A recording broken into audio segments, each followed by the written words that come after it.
A paz do Senhor, meus irmãos e professores da Escola Bíblica Dominical Assembleia de Deus de Campo Grande, o pastor Alessandro Malafaia e Aline Malafaia. Nós estamos hoje vindo aqui com a lição de número 3, e cujo título é Participando com Consciência e Alegria da Manutenção do Serviço. Hoje, infelizmente, nós não conseguimos fazer o Data Show, tive um problema aqui com o aplicativo, enfim, alguns problemas, mas vamos prosseguir aqui. Pegue então a sua revista, para você acompanhar comigo, sua revista, fique aí com ela aberta, sua revista e a sua Bíblia, porque hoje nós temos alguns versículos que nós precisamos juntos estudar, no meu caso, nessa manhã.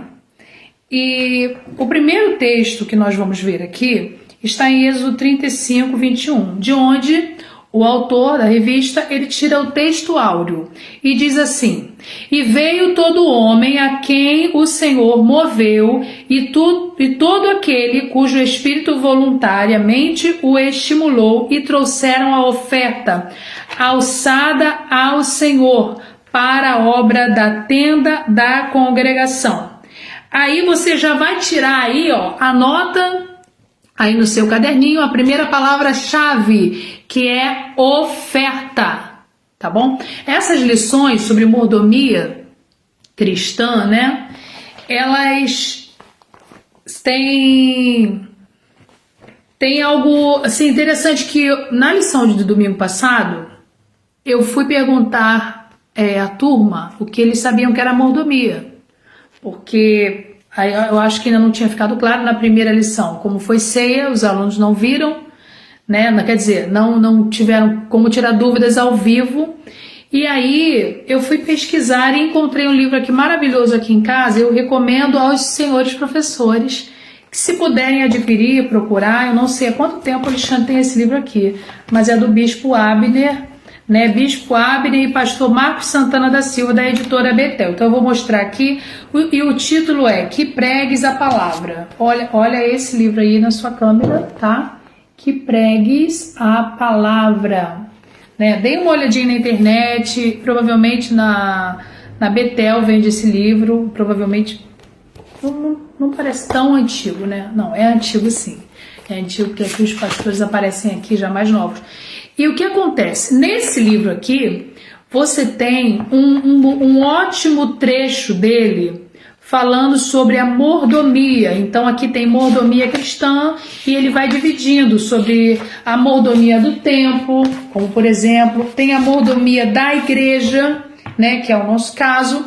Então é um livro que eu super recomendo como um apoio didático para você fazer suas pesquisas, fora que ele tem um monte de esboços. Você que é pregador aí, então o nome do livro, anota, pega a sua caneta e anota: Que Pregues a Palavra, 52 esboços para o culto de doutrina. E ele tem dentro dele alguns estudos sobre mordomia cristã, que aliás é um assunto abrangente, e que significa a administração das coisas que o Senhor deixou para nós. Então tem mordomia da família, tem mordomia da igreja, tem mordomia do dinheiro, e ele é um assunto abrangente. Então nessa lição, que nós temos a nossa revista Betel, lembrando aqui, mordomia cristã, e ela envolve muitas coisas. Quando ele fala aqui, nesse título, a participando com consciência e alegria da manutenção do serviço, nós estamos falando aqui da mordomia, na verdade, do templo, porque ela vai envolver, e do dinheiro também, porque ela vai envolver a maneira como você contribui, com o que você contribui, e como devemos cuidar do templo do Senhor. Então são dos assuntos que se entrelaçam aqui. E em Êxodo, o Senhor fala para Moisés, e aí nós entramos já na construção do tabernáculo, que é o tópico 1, construção do tabernáculo. Então o Senhor, em Êxodo, ele fala para Moisés: olha, eu quero habitar no meio de vós, a minha presença, o Senhor mesmo, havia dito em um momento que não iria com eles, no capítulo 34, diz. né? E aí Moisés falou: não, Senhor, se o Senhor não for conosco, eu não vou sair daqui. E aí o Senhor fala: então você vai fazer um tabernáculo, um lugar para que eu possa habitar no meio de vós, né? E aqui diz que para que aquele tabernáculo fosse feito, havia, quando a gente lê Êxodo, havia da parte de Deus para Moisés toda uma organização, as ordens do Senhor, toda uma preparação de como deveria ser aquele tabernáculo, né? Não era de qualquer maneira, não era com qualquer material, né? Do jeito da cabeça de Moisés, não era da cabeça de Moisés, era algo que vinha da parte de Deus para nós, naquele tempo ali, naquele momento, para o povo de Israel. Então, aqueles materiais, quando você passa para ali para ler sobre o tabernáculo, eram materiais alguns nobres, alguns mais simples, mas eram materiais importantes para aquela construção daquele tabernáculo. Ali deveria ser seguida uma ordem, uma organização.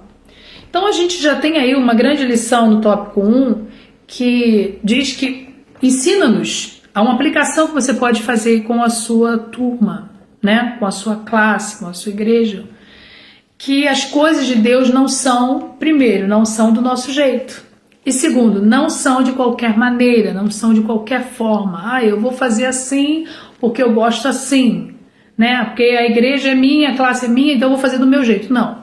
Você tem até a sua própria vida, que hoje nós somos o templo de Deus, a habitação, morada do Senhor, né? Então, hoje o Espírito de Deus habita em nós. Então a gente não pode fazer tudo conforme a nossa cabeça, né? O nosso coração. Nosso coração é enganoso. Nós devemos procurar saber qual é a vontade de Deus. E aí entra em Romanos 12. Nós devemos saber qual é a perfeita, boa vontade e agradável, boa, perfeita e agradável vontade de Deus para nossas vidas. Que sempre existe uma vontade perfeita de Deus.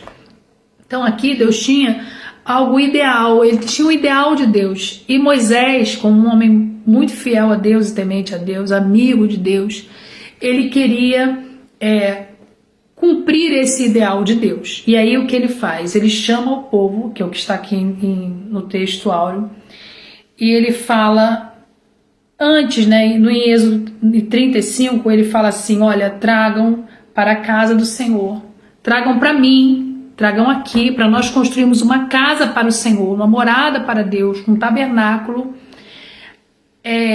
o que vocês tiverem de precioso, porque nós vamos construir esse tabernáculo, nós vamos fazer esse tabernáculo. O tabernáculo é uma tenda, né?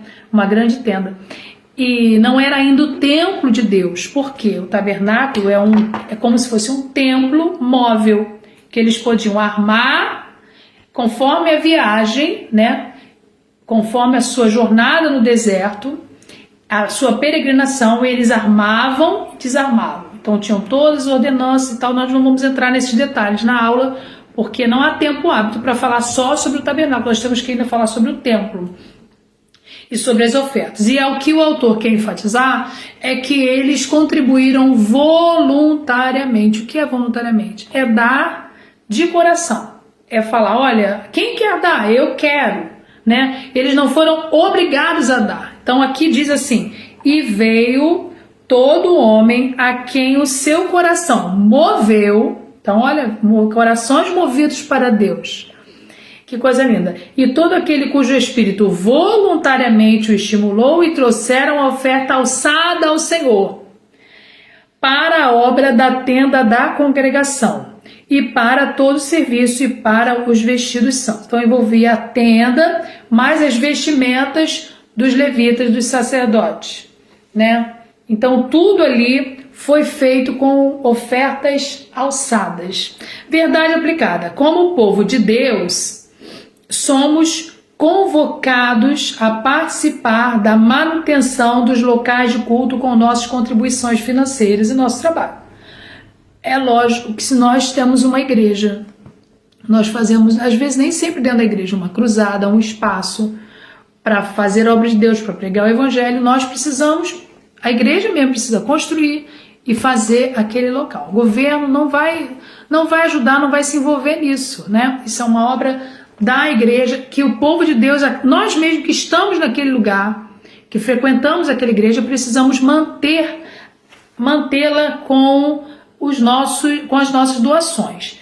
E o texto de referência que ele dá está em Crônicas, que diz assim, 1 Crônicas 29, e ainda da minha própria vontade, para a casa de Deus, o ouro e a prata particular que tenho demais, eu dou para a casa do meu Deus, afora tudo quanto tenho preparado para a casa do santuário, 3.000 talentos. E então aqui ele vai descrevendo, né, tudo que é ofertado. Ele fala também que precisa da mão de obra dos artífices, né, os homens que tinham dons e vocação para construção, para literalmente pedreiros, escultores, marceneiros, para fazer aquele trabalho. Então, em 1 Crônicas 29, ele vai falando sobre isso. Sendo que 1 Crônicas 29 não está falando, observem bem o professor, tá? Que é o texto de referência, ele não é o texto sobre o tabernáculo, tá bom? O texto sobre o tabernáculo está em Êxodo 35 e outros capítulos. Aqui no texto de referência, isso aí é para os alunos não se confundirem, às vezes o professor é necessário tirar essa dúvida. O texto de referência está em 1 Crônicas 29, que fala já sobre o templo, fala sobre restauração do templo e não sobre o tabernáculo. Então, esses dois assuntos, a tenda da congregação e o templo, eles são coisas diferentes, estão relacionados, mas a gente tem que explicar para os alunos que o tabernáculo veio primeiro. Porque tem alunos que a gente julga que todo mundo está. O aluno tem vários níveis de alunos. Tem aqueles que já conhecem a palavra toda, tem os que estão começando, e tem os que já fizeram o seminário, tem os que não fizeram. Então nós precisamos deixar claro que o tabernáculo foi a primeira morada de Deus no deserto com o povo de Israel. Então, com Salomão começa o templo do Senhor. Salomão constrói um templo para o Senhor. Pega tudo que havia ali dentro eu havia marcado aqui. Ele pega tudo que havia dentro do templo, do tabernáculo, Salomão, e leva, quando ele termina de construir o templo do Senhor, ele leva para o templo do Senhor.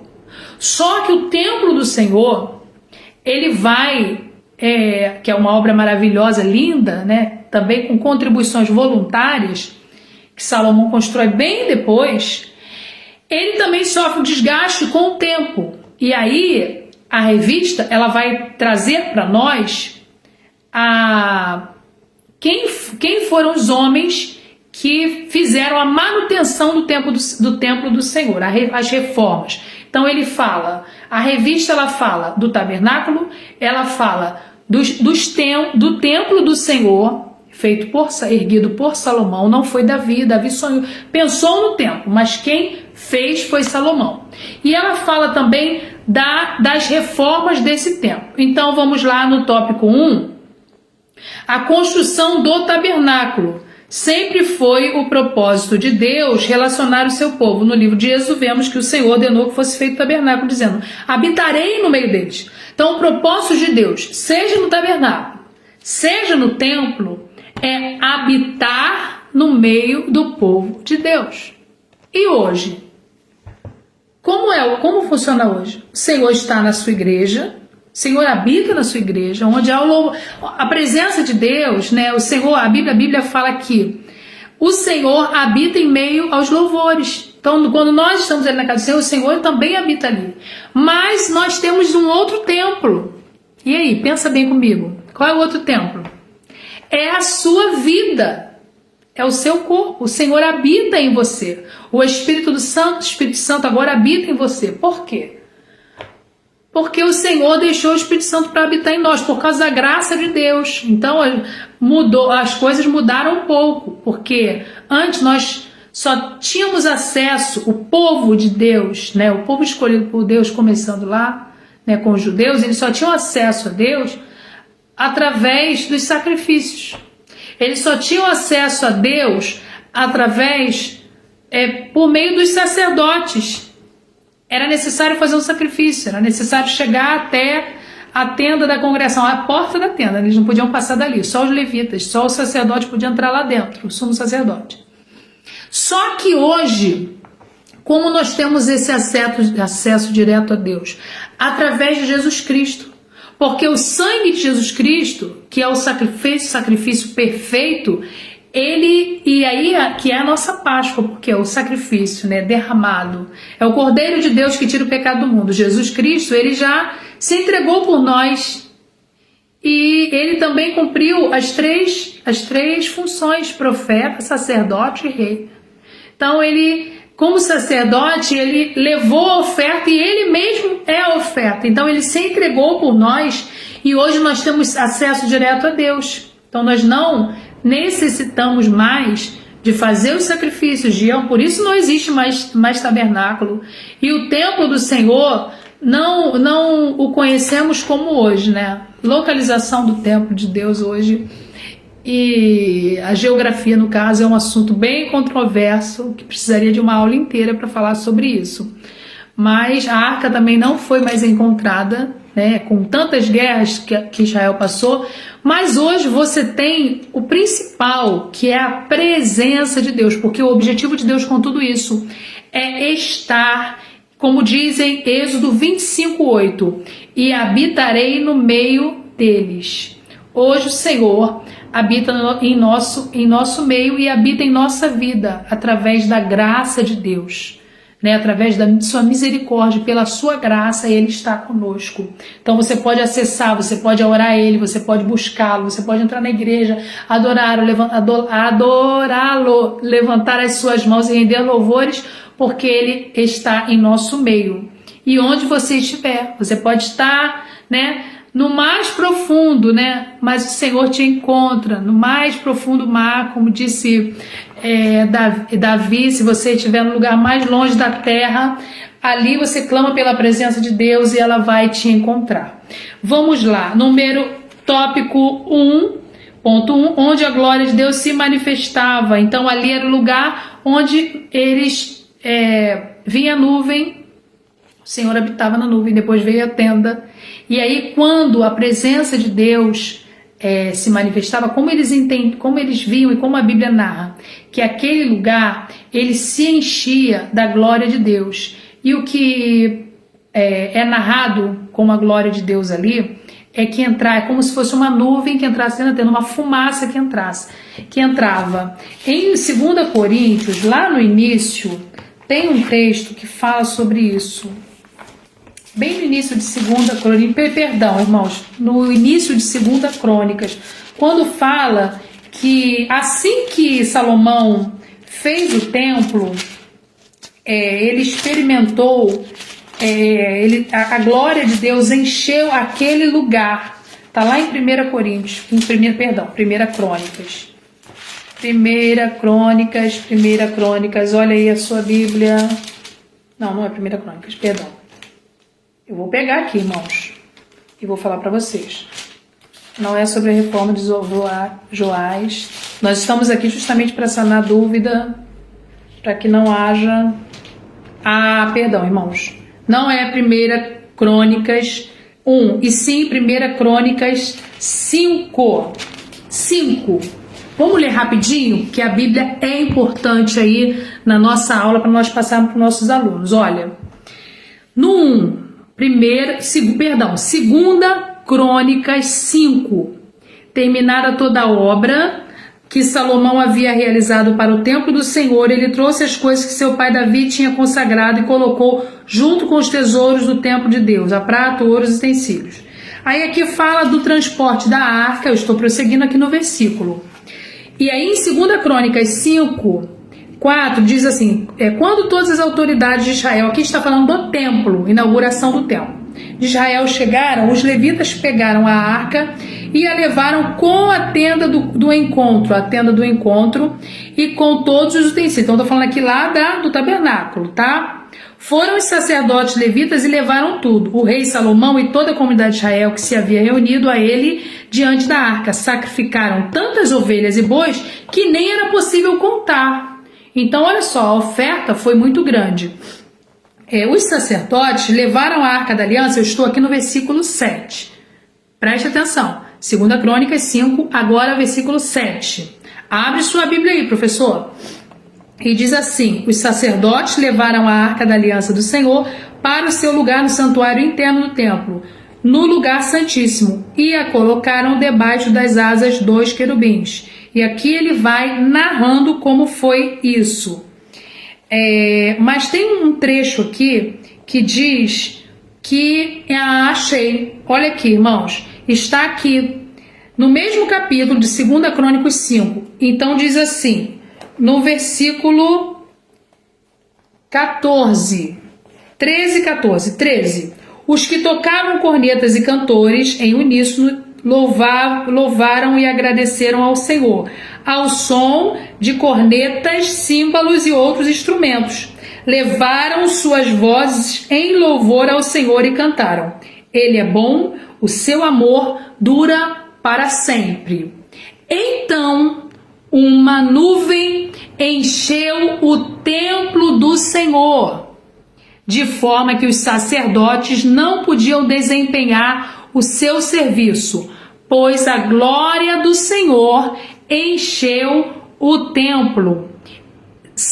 Capítulo 6. E Salomão exclamou: o Senhor disse que habitaria numa nuvem escura. Na realidade, construí para ti um templo magnífico, um lugar para nele habitares para sempre. E o rei abençoou Israel. E aí continua o capítulo, depois você lê com calma. Anote essa referência muito interessante, falando sobre a presença do Senhor quando enche o templo, né? O templo que foi construído por Salomão. Então, o que o autor vai procurar chamar a atenção para nós, né? Que a glória de Deus se manifestava ali, como eu mostrei. Anote, vou até anotar aqui também. Em 2 Crônicas, no 5, final do capítulo 5. Então leia esse texto aí. Então aqui fala que a presença do Senhor estava ali. E no 1.2 diz as ofertas voluntárias. Vou botar para você aqui, tá? Já que não tem data show. Presta atenção aqui, ó. As ofertas voluntárias. Só que acho que está de trás para frente para você. A fé cristã implica obediência a Deus. A dependência de Deus deve ser diretamente relacionada ao amor por Ele. Devemos obedecer seus mandamentos e tal. Os israelitas obedeceram a ordenança que Deus deu a Moisés para a construção do tabernáculo, participando daquele grande, belo projeto. Então, o que o autor quer nos dizer é que tudo isso aí foi feito com ofertas voluntárias. Se ninguém desse nada, ia ter tabernáculo? Não. Ia ter templo? Não. Então, o povo precisou ofertar de coração, né? Para nós termos a presença de Deus na nossa vida, nós precisamos fazer de coração para o Senhor. Olha que interessante, nós precisamos adorar a Deus de coração. Nós precisamos ofertar a Deus com o nosso coração, voluntariamente. Não adianta uma pessoa ficar forçando a outra, você tem que dar, porque você tem que dar, se a pessoa não fizer de coração. Então você precisa entender, primeiro, que a obra de Deus, ela é feita com também ofertas alçadas, dízimos e ofertas. A manutenção do templo do Senhor, que a gente vai falar lá no 3. Mas precisa ser com o seu coração, tudo que você faz para o Senhor. Será que nós temos tudo feito para o Senhor de coração? A palavra de Deus no Novo Testamento, o apóstolo Paulo, se não me engano, ele diz assim: todos os vossos atos sejam feitos com amor. Então, se você fizer só por obrigação ou para alguém ver, com certeza Deus não vai receber essa adoração aí. Mas se você faz com o seu coração, seja a oferta menor ou a maior, né? E não só a oferta, mas o trabalho na casa do Senhor, que aqui envolve trabalho. Para fazer tudo isso precisava, como eu disse, de artesãos, precisava de pedreiros, precisava de pessoas para construir, né? Então, nós construímos a igreja do Senhor. Nós fazemos a obra do Senhor. E o Senhor dá a sua presença, nos enche com a sua graça, com a sua presença. Ele manifesta a sua presença em nosso meio. Mas a nossa parte precisamos fazer, né? Nos mover o nosso coração para as necessidades que estão ao nosso redor. Tanto necessidades da igreja, da obra, do templo, da construção, do trabalho, dos departamentos, como as necessidades sociais. que é uma outra preocupação importante que a igreja também precisa se mover, porque ovelha cuida de ovelha, irmãos. Você vai ver o irmão do teu lado passando aperto e você não vai fazer nada? Você vai ver a pessoa pedindo alguma coisa, necessitado mesmo, e você não vai fazer nada, você não vai agir, você vai fingir que não está vendo? Você vai ver a goteira no telhado da igreja ali, né? Às vezes a gente passou em algumas igrejas ali, e tinha sim, às vezes o próprio pastor tinha que subir no telhado e resolver lá no seu dia de folga. Então é isso aí, nós, principalmente os obreiros, temos que fazer e realizar, né? De acordo com as necessidades da igreja, um ajudando o outro ali. Eu imagino um monte de formiguinha trabalhando. Nós devemos ser assim para o Senhor, porque às vezes a gente quer receber, só receber. Não, eu quero a glória de Deus, eu quero receber, eu quero ficar bem, eu quero ser bem sucedido, mas o que nós estamos oferecendo? De que maneira nós estamos oferecendo? A gente só quer ganhar, a gente só quer ganhar cura, só quer ganhar graça, e a gente não quer fazer nada, nem pela igreja, nem por ninguém. Aí fica muito complicado. A Bíblia diz, já para sair desse tópico rapidamente, a Bíblia diz que chegou um ponto, aqui no tópico 3, que eles tinham alegria em contribuir, mas chegou um ponto que eles deram tantas coisas lá no tabernáculo, que Moisés teve que dizer assim, ó, acabou, para, não precisa mais, já é o suficiente. Eu não vou entrar em polêmica, vamos para o 3. Já é o suficiente para o tópico 2. Se é o suficiente, chega, tá bom, né? Tópico 2. Restauração do templo. Rapidamente lá na introdução eu falei que o templo foi construído por Salomão, mas durou muitos anos, né? Hoje você tem lá em Israel o Muro das Lamentações, tem ruínas do templo. Tem alguns vídeos na internet que mostram onde seria o templo hoje, né? Ele está em posse de muçulmanos. Lá dentro tem eu já vi um vídeo lá dentro como na verdade eles não usam lá como lugar de oração não, né? Lá é protegido, você vê uma cúpula, quando já é uma cúpula dourada, e do lado tem uma outra cúpula, aquela área ali, os cristãos ou os judeus podem ir no Muro das Lamentações e orar, mas entrar lá não pode, e a pedra, ela na verdade, de acordo com os pesquisadores, os arqueólogos, ali era uma pedra onde era o Monte Moriá. Então, é um assunto bem interessante, mas que vocês devem procurar vídeos, pesquisar. Quem quiser depois me procurar, eu conheço um link de uma arqueóloga cristã, judia, muito interessante, que ela consegue entrar ali como historiador e como arqueóloga. Se você disser que é cristão ou você disser que é judeu, você não vai conseguir entrar, né? Mas tem horário, tem data, tudo, e tem que ser pesquisadores para conseguir entrar ali dentro. E é bem interessante. Mas o primeiro templo, né, no caso, o principal que Salomão fez, antes de ser destruído pelas guerras, ele precisou de restaurações ao longo dos anos, ao longo de séculos, na verdade, né? Ao longo da história de Israel. Então, a primeira restauração, aí você tem o 2, que é a restauração do templo, e você tem a restauração do templo nos dias de Joás. Então, Joás foi um rei bom, que ele viveu em prosperidade, e aí, como ele era bem jovem, havia ao seu lado o sacerdote Joiada, que foi resolvendo toda a questão da restauração do templo do Senhor, né? E aí diz que o templo estava em destroços, mas o Senhor foi lá, através desses homens aqui, usados por homens de Deus, usado por Deus, né? Quer dizer, Deus, para fazer a sua obra, ele usa homens, ele usa pessoas. Olha uma lição aí, né? Você tem alguma coisa que você precisa restaurar? Tem alguma coisa que você vê que está precisando fazer na igreja? Melhorar? Então, e Deus quer usar você, Deus quer usar a mim, né? A gente faz algo, às vezes a gente chega para criticar, mas não chega para dar solução. Então é interessante que Joiada vai lá, junto com o rei Joás, rei de Judá, e ele se dispõe a reconstruir, a reformar o templo do Senhor. A palavra de Deus diz que lá em 2 Crônicas, nós temos, aqui ele dá a referência de 2 Reis, mas em 2 Crônicas também tem o relato dessa reconstrução no tempo de Joás. E diz assim, anota aí, no tópico onde diz a restauração do templo nos dias de Joás, você também tem como referência aí 2 Crônicas 24, 2 Crônicas 24, e tá assim, as reformas de Joás no templo. E aí eu vou ler só o versículo 4 para você, ó, essa Bíblia aqui, ó. Nova versão internacional. Você pode ler aí em outra, talvez esteja estranhando um pouquinho, mas tem uma outra versão aberta aqui comigo, pode ler na corrigida. E em 2 Crônicas 24 fala do tópico 2.2.1, que diz assim, a restauração do templo no dia de Joás. 24:4. Algum tempo depois, Joás decidiu fazer reparos no templo do Senhor.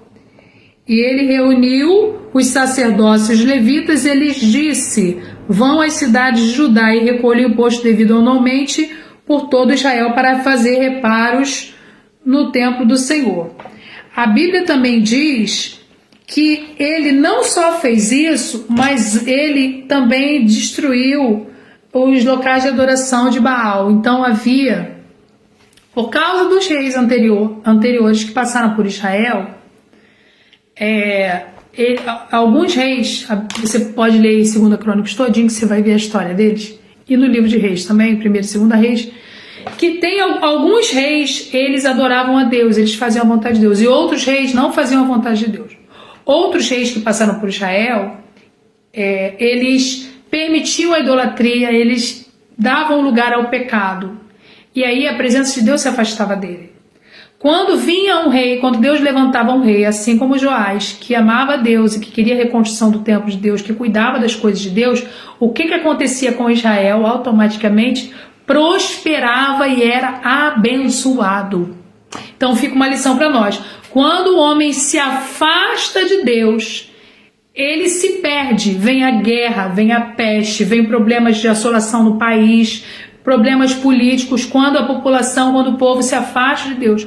Mas quando o povo se volta para Deus, se volta para obedecer a palavra de Deus e fazer a vontade de Deus e buscar a Deus, o que acontece? O Senhor volta-se para nós, o Senhor cuida de nós e o Senhor prospera o povo de Deus.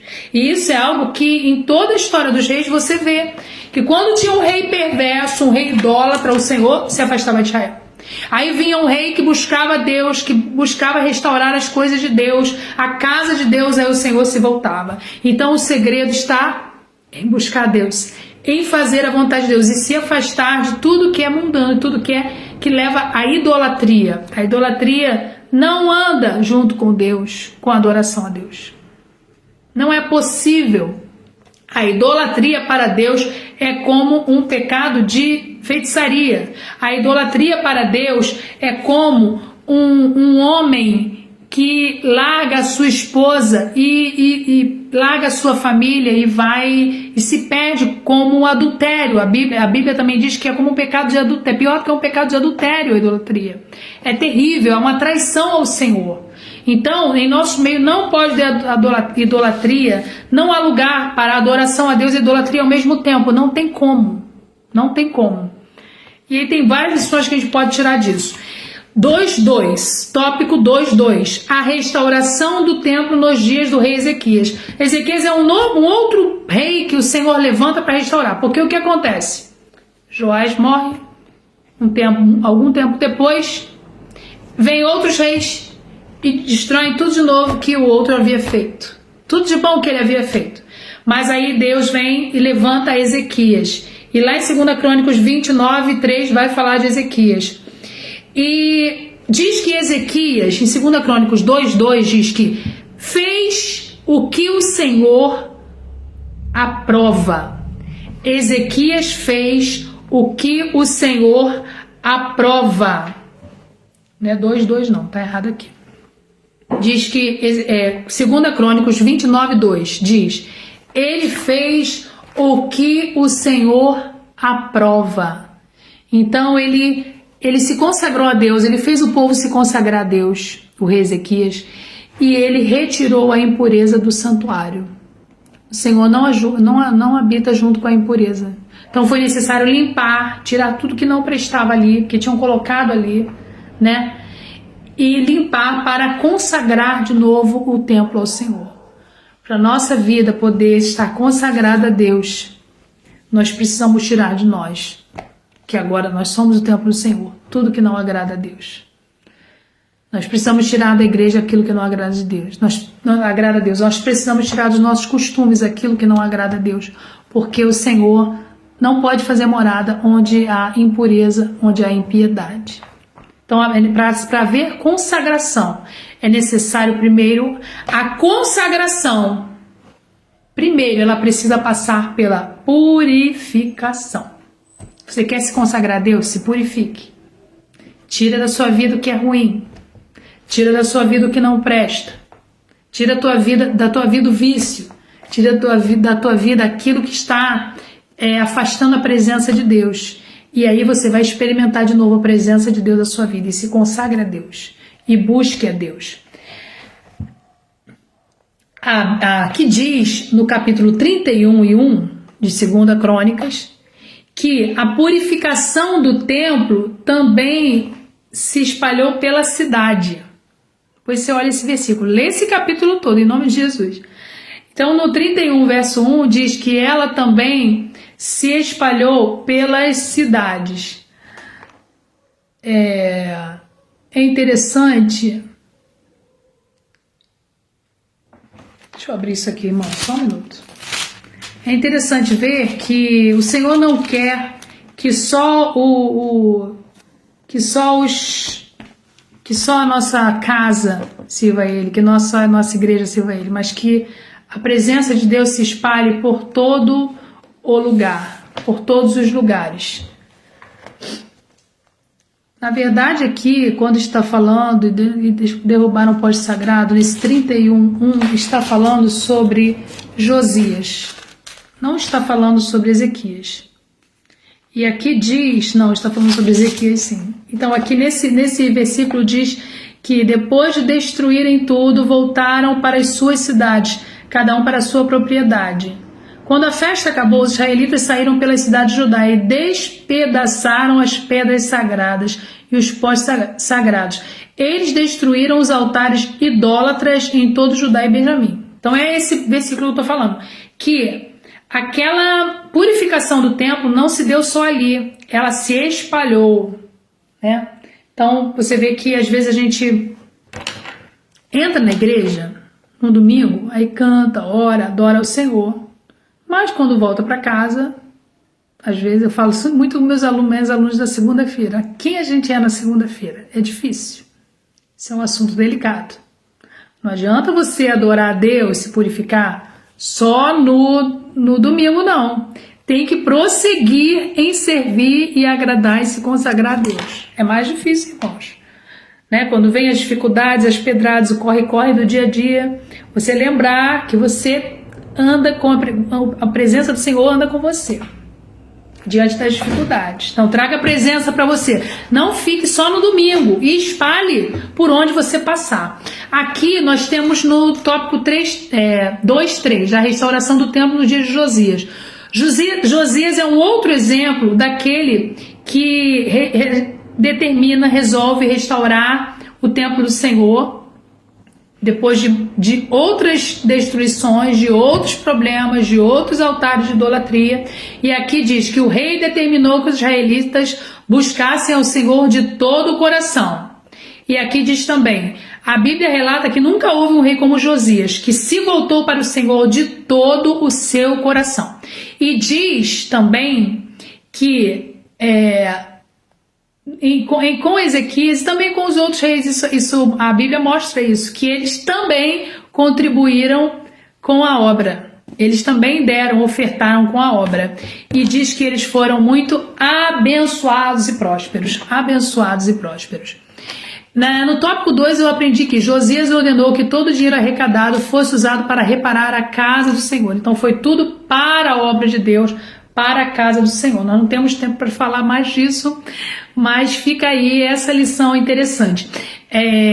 Aqui também fala que quando ele tira os altares da idolatria, guardem aí, nós devemos pensar aqui que às vezes a gente não é idólatra, você não se acha idólatra, você é cristão, nossa, Deus me livre de ser idólatra, mas muitas das vezes nós somos supersticiosos, que é um tipo de idolatria. Ah não, porque eu tenho esse negocinho aqui que minha avó guardou, isso aqui vai trazer paz para minha casa, minha avó deixou. Cuidado com esse tipo de superstição, igreja, cuidado, brasileiros, nós brasileiros temos alguns costumes meio perigosos. Atentem para isso, pergunte ao Senhor se agrada ou não a Ele, algumas coisas que você faz aí na sua casa, que nem tudo é de Deus não, fica ligado, fiquem ligados. 3 e último tópico, o cuidado com a casa de Deus, o chamado de Deus. Então nós somos chamados para ofertar para a obra de Deus, né? E aqui vai falar em Atos também, que isso é um exercício também de fé, manutenção, cuidar da igreja, parte estrutural, como eu disse, tá tendo uma goteira, precisa de... Às vezes a gente fica esperando que o outro faça, mas a gente não faz nada, né? Só dando opinião, dando ideia, mas vai lá e se oferece para ajudar no cuidado com a casa de Deus. No 3.2, devemos honrar a Deus com os nossos bens, e o cuidado com a casa de Deus reflete quem nós somos. E aí eu não vou falar só de ofertar e dar para arrumar, para cuidar, mas também do cuidado e o capricho com as coisas de Deus. E eu vou até fechar aqui, senão eu vou continuar falando até amanhã. Então, o capricho com as coisas de Deus. Se você, na sua casa, você não joga papel no chão, na igreja você não vai jogar papel no chão. Se você limpa o banheiro, se você dá descarga no banheiro da tua casa, você tem que cuidar do banheiro da igreja também, dá descarga no banheiro da igreja. Se você não grita na tua casa, tô falando grita de brigar, tá, irmãos? Você não gosta de grito na tua casa, de briga na tua casa, então você não vai arrumar confusão e briga na igreja. Então a igreja é um reflexo de quem nós somos aqui na sociedade. Com cuidado, com capricho. Você não gosta de ver bicho entrando na tua casa, rato entrando na tua casa. Você não quer ver a sua casa toda pichada, com a parede toda manchada. Então, por que você na igreja vê a coisa caindo? Às vezes a pessoa até sabe fazer, mas não quer fazer. Sabe fazer aquilo ali, pode ajudar. Certa vez, eu vou deixar só essa ilustração final aí, para nós nos despedirmos dessa aula. Certa vez, a gente estava trabalhando numa congregação e eu falei assim, há alguns anos atrás, falei, gente, a gente vai fazer uma recepção para receber o pastor, né? E era uma pessoa muito importante, nós amávamos muito, que estava nos visitando naquele lugar. Eu falei, nós vamos fazer, né? E eu lembro que tinha 2 exemplos ali. Tinha uma irmã que quando não tinha os ingredientes para fazer a comida para receber o servo do Senhor, ela falava assim, não, eu tenho isso na minha casa, eu vou lá buscar. E ela ofertava aquilo ali. E é uma pessoa muito abençoada. Ela não foi abençoada e fez isso. Ela é abençoada porque ela é assim, né? E ela nunca se negou a cuidar da igreja do Senhor e dos servos de Deus. E isso para mim é um grande exemplo. E por outro lado, eu lembro que eu falei, mas vamos ajudar e tal. E tem sempre os que fogem. Tem sempre os que fogem. E eu falei, irmã, você sabe fazer uma comida assim, assim? Aí ela sabe fazer? Não sei. Não sei. Falei, gente, o que sua família come? Seus filhos só comem miojo? Por quê? Porque para a casa do Senhor, às vezes a pessoa sabe fazer, mas fala assim, não sei fazer isso não. Porque está de má vontade, mas que é a bênção de Deus, né? Então fica a lição. Tenha boa vontade na obra do Senhor, porque o Senhor, Ele só vai te abençoar. Talvez hoje você ache que o que você está fazendo não é importante. Ninguém está vendo. E a manutenção da igreja é algo muito grande. Tem várias vertentes, muita coisa que você possa fazer para ajudar. Por menor que seja. Mas você pode achar que ninguém está dando importância e não está vendo. Mas saiba que o teu Deus te vê. Além do Deus te ver, os teus filhos estão vendo seu empenho e vão aprender a servir a Deus melhor. Porque você é o exemplo da sua família. Então sirva ao Senhor com alegria. Então eu me despeço aqui, agradeço os irmãos pela atenção. Dê uma curtida aí para eu saber que você viu, irmão, em nome de Jesus. E eu não falei aqui as palavras-chave da segunda e terceira parte. Então a primeira é oferta, a segunda é casa de Deus, a segunda palavra-chave, e a terceira, deixa eu pegar a terceira aqui, é coração. Bota aí, oferta, casa de Deus, coração. Um abraço, meus queridos, e até a próxima aula. Muito obrigada. Deus vos abençoe.